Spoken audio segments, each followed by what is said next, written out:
I've just started watering the Cymbidiums. This is the first one because it's on the end of the bench. So it's the nearest one basically, and it's the biggest. So getting this one watered and putting it on the floor gets it out of the way, and other plants don't catch on it. But I just thought we'd have an update on just how many spikes this plant's got. Now okay, it's probably my biggest plant, but nonetheless it has new growths as well. Not that many actually, so we might be a bit down on the spikes next year, next blooming season. But we need a start point, so if we twist this round to get to the tag, and then we'll go to the right of the tag.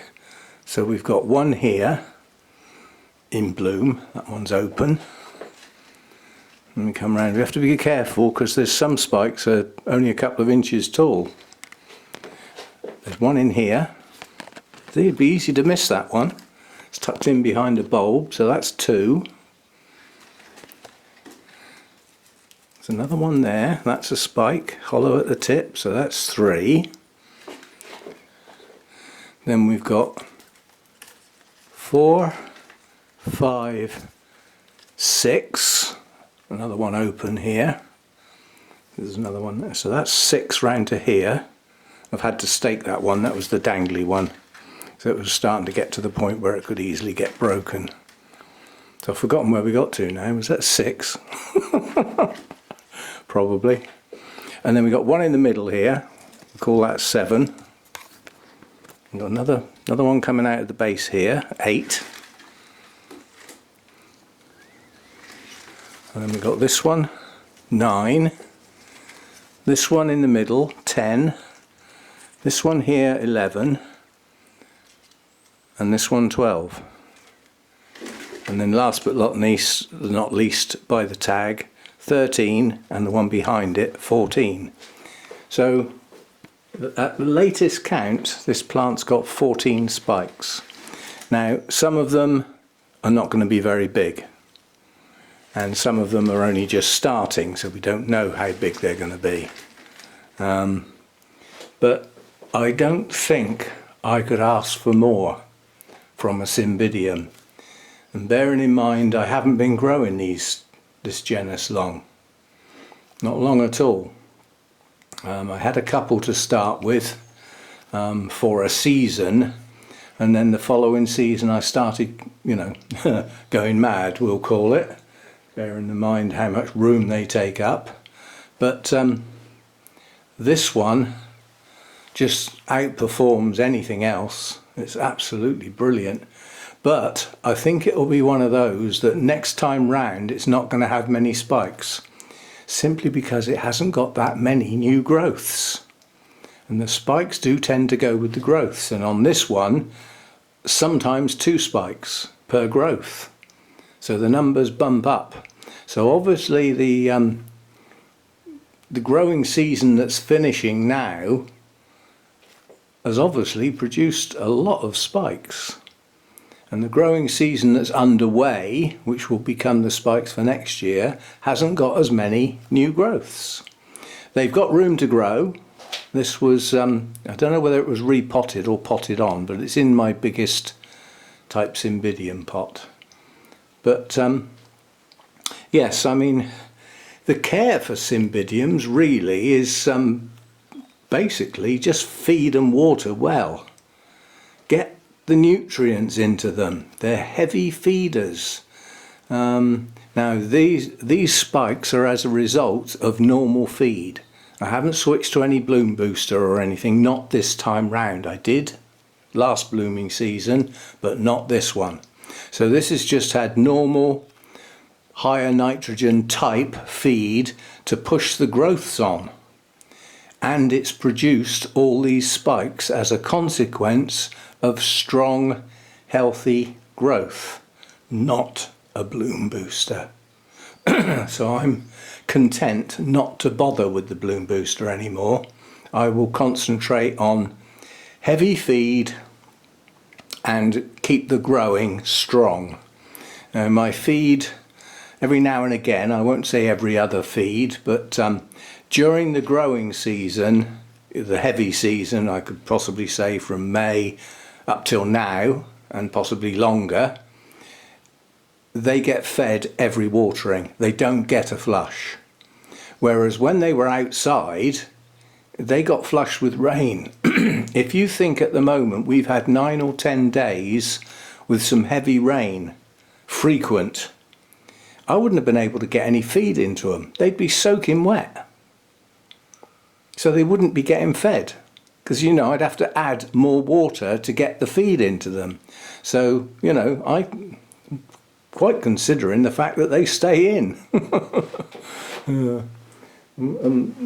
Total waste of time having this staging, apart from just the fact it works as shelving that's movable because of the wheels. But if it's not going to get bumped around, you know, on the pavers outside, on all that rough surface, if it's just going to get moved in here, I don't really need to worry about strengthening the wheels.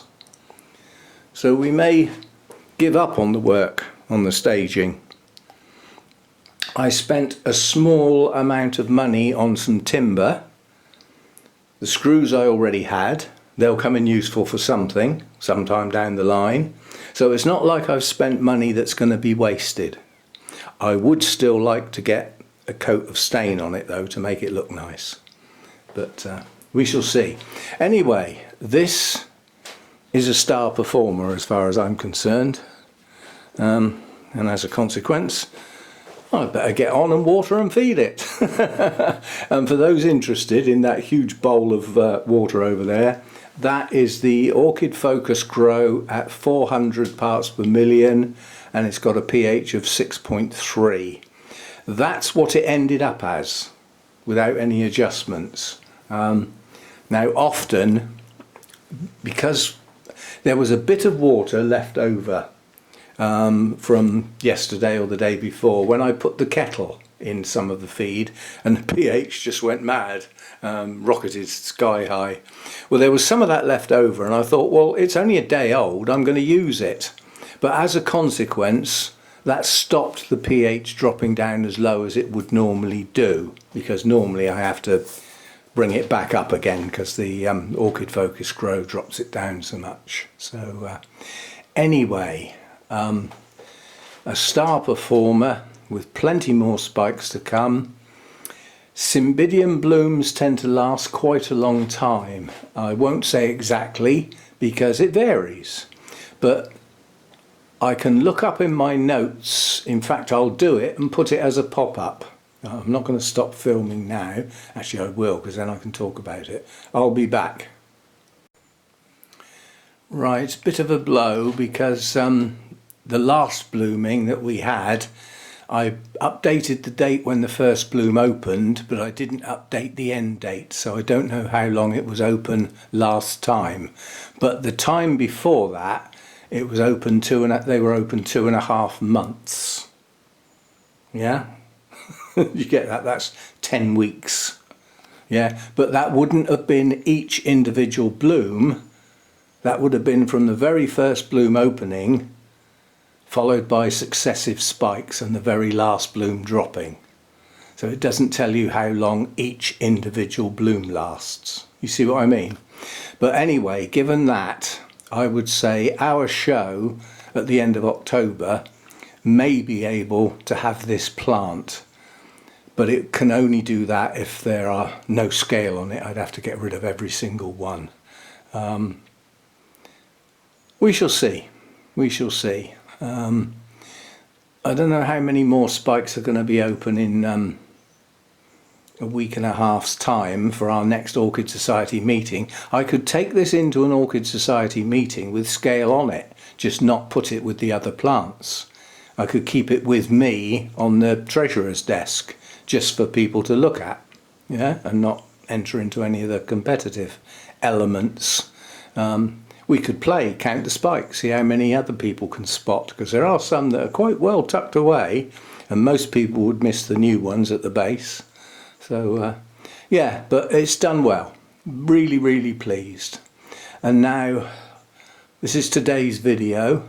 I may add a couple of other clips because as I water these Cymbidiums, I'm now looking for spikes. Yeah, we're into September. I'm now going to look for spikes actively on all of the rest of the plant. So any that I find, I will do another short clip for that particular one. But this is a no ID hybrid.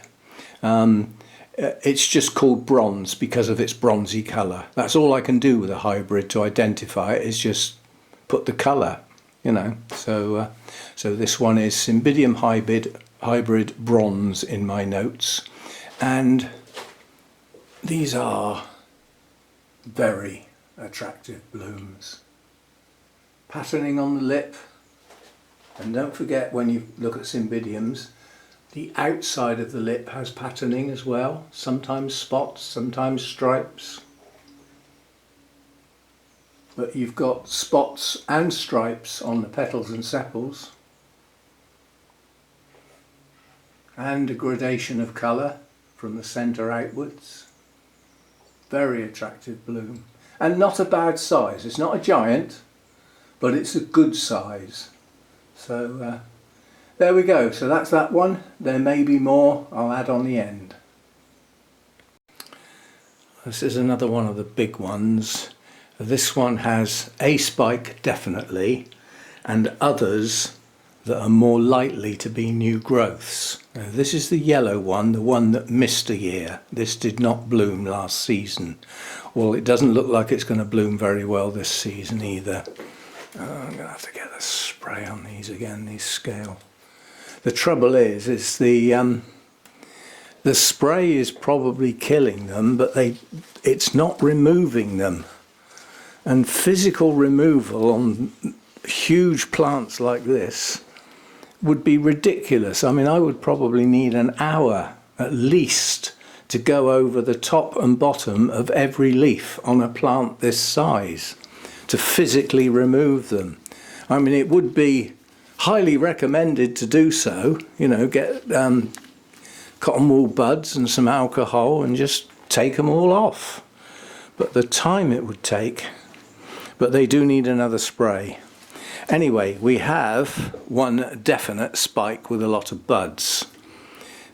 And what we do have as well, it's coming round, is we have things like this. Now that's pointed and not hollow. That's a new growth. And then we've got another one here that's pointed and opening, so that's a new growth. What's this? That could be a spike. It's too immature to tell. Well, it certainly is for me anyway. And then there's another stumpy bit there. But there's only one definite spike at the moment. But I did say I'd stop on any where I did find spikes, so I've stopped on this one, and you know, as you can see, we have one definite spike with buds, but it's just the one at the moment. Now it might have a secondary burst. There's a lot of new growths on here, a lot, and they're far from mature.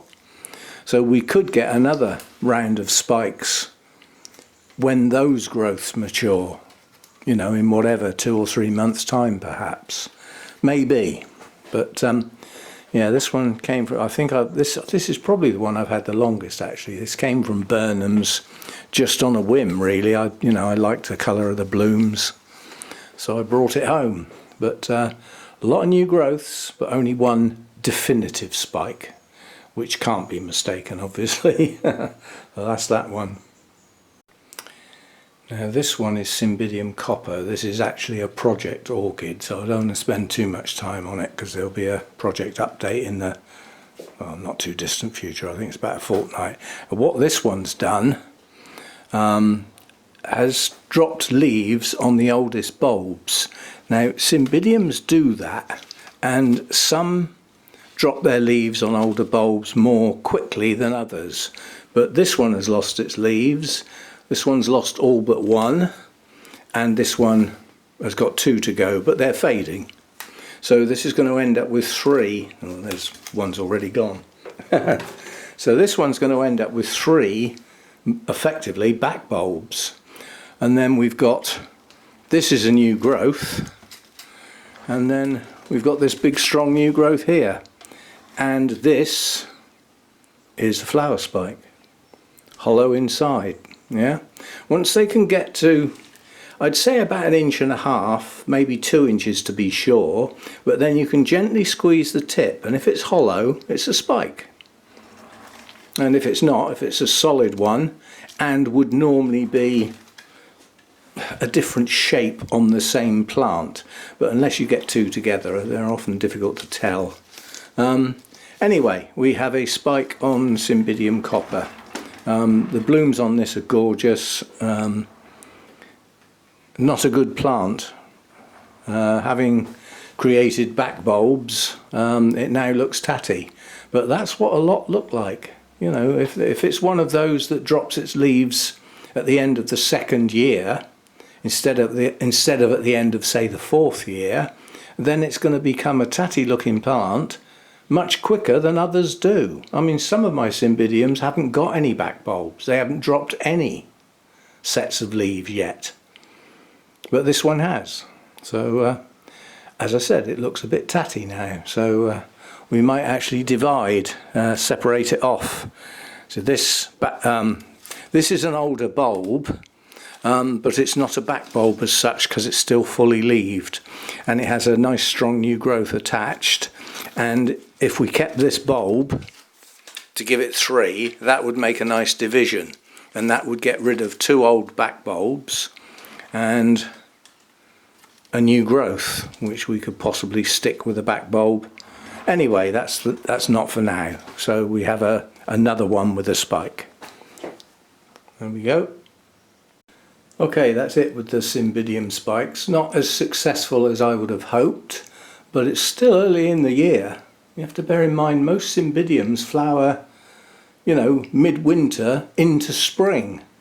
So some of them, as are showing on some of mine, haven't even started their spikes yet. They're still pushing on the new growths. They haven't matured them yet, so they're not even thinking about producing spikes yet. But we had a couple, we found a couple. And I'm not absolutely sure, but this gorgeous Oncidium here, with the massive spike and the second one coming, I have another Oncidium over here with no ID, which looks incredibly like, or incredibly similar to that one. The difference being this hasn't really got the yellow on the lip. It's more of an orange, but the shape's the same, a little bit smaller. I'm wondering whether when I repotted the plant, if it was 2 plants in the pot, I tend to pot them up separately now, whether I did that and forgot to update my notes with the second pot. That is a possibility. But this could also be a totally separate plant, but it's incredibly similar. It's got the same branching habit. Yeah, same frilly edges. Anyway, just a thought. But whatever it is, it's very attractive. Very dark colour.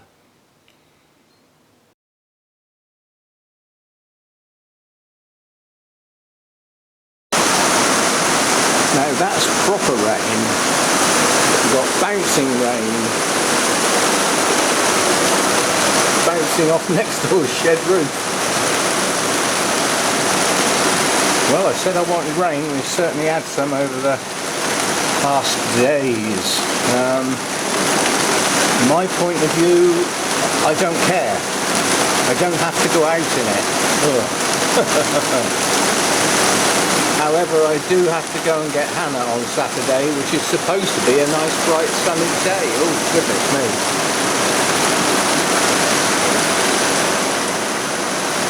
And then in a minute, it'll be gone and the sun will come out. It's just really heavy showers at the moment. Look, all the gutters are overflowing.